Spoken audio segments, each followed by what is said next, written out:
Hello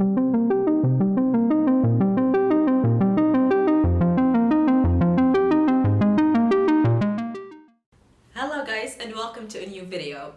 So today we're going to be talking about B2C newsletters.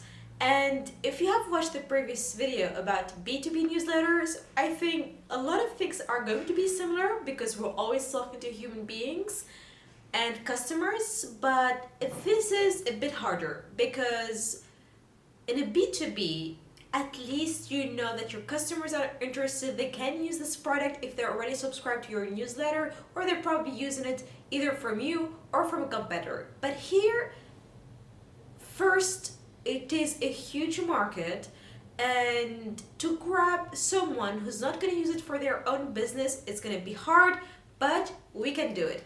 So, the first thing, how often should I send it? I would also advise the same as B2B, and I would say either monthly or quarterly.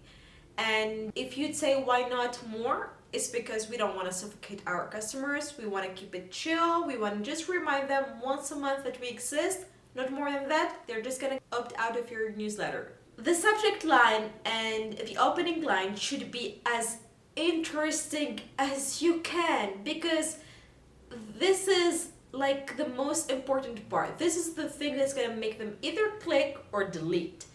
So be careful.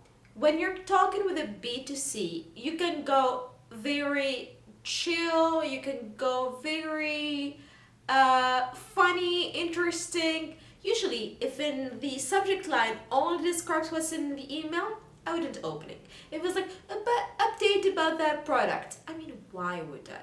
Why would I want to know about your update? At least make it funny for me, make it interesting, so I would click on that. So after creating the hook with the subject and the opening line, we dive into the inside of the email. And there you should be describing a little bit of your newsletter. And here again, it's very similar but different to the B2B. Why? Because when you're doing the B2C, it's not just about teaching, it's about making it light and interesting. Don't try to summarize everything that's in the newsletter, just try to make it very, very light, something they wouldn't think they would spend a lot of time reading, just to give them some highlights, some really interesting facts, something they would really want to be like, they made their homework. I really want to see what they did with the newsletter. Also, the graphics have to be super important. It's not like designing a newsletter for B2B. Here for B2C, it has to be super, super good.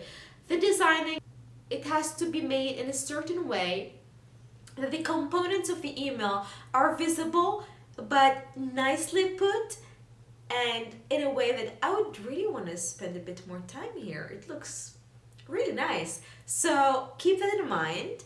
Another thing, you want to make the objective. If you already did not include what's most important in that summary, if you want them to click, and trust me, the click rate in a B2C is a very, very low.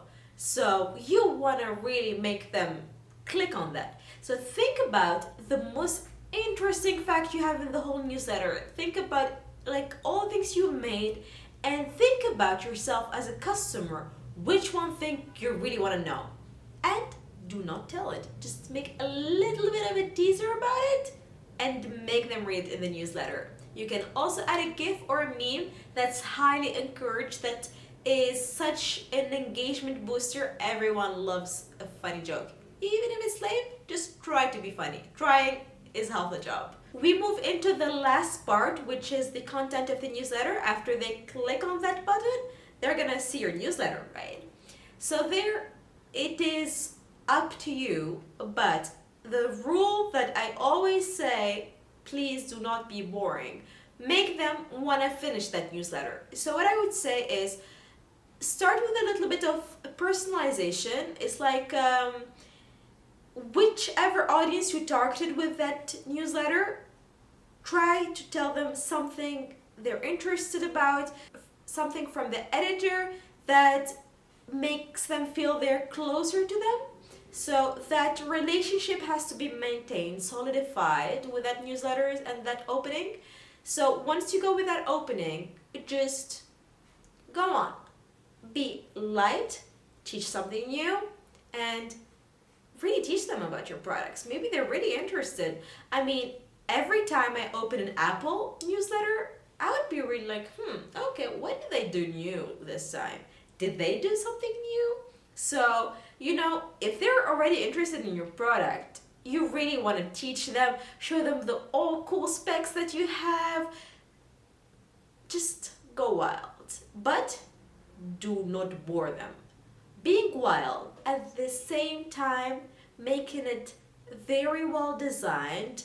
Do not forget about the design. Oh my god, that's so important when we're in a B2C. That's like 10 times, 1,000 times more important than a B2B, because half of what makes them stay in the newsletter is the design. The other stuff is the content. So I'm pretty sure if you follow these best practices, you're gonna rock it and you're gonna have an amazing opening rate and click rate on your newsletters. I hope you enjoyed it and see you in another video. Bye.